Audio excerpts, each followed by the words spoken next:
জনপদ থেকে নেমেছে বন্যার পানি।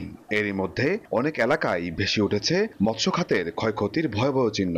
পুকুর, দিঘি ও মাছের ঘেরের নিরাপত্তা বেষ্টনী ও পাড় ভেঙে যাওয়ায় ভেসে গেছে মাছ। সর্বশান্ত কয়েক হাজার খামারি।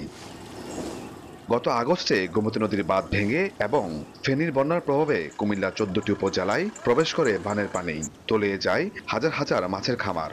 আর্থিক ক্ষতির মুখে 20,000-এরও বেশি মাছ চাষি। তাদের দাবি, ক্ষতি থেকে ঘুরে দাঁড়াতে এই মুহূর্তে প্রয়োজন সরকারি প্রণোদনা।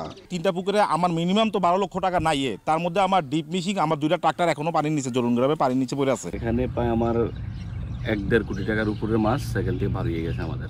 নতুন করে মাছ আবার ফালাইতে অনেক টাকা খরচ হবে। এখন যদি কোনো সহযোগিতা কোনো পাই তাহলে আমরা মাছ চাষের জন্য অনেক উপকার। বন্যার পানিতে ভেসেছে সরকারি 2টি মাছের পোনা উৎপাদন কেন্দ্রও।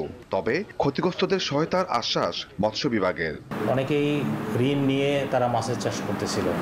সেই ক্ষেত্রে এই যেমন আমরা কোভিডের সময় যেমন ছিল যে স্বল্প সুদে কিছু ঋণ দেওয়ার ব্যবস্থা, এই ধরনের বিষয় এটা সরকারের এই ধরনের পরিকল্পনায় আছে। বন্যায় কুমিল্লা জেলার প্রায় 9,000 হেক্টর মাছের খামার পানিতে তলিয়ে যায় বলে জানিয়েছে মৎস্য বিভাগ। ইশতিয়াক আহমেদ, সময় সংবাদ, কুমিল্লা।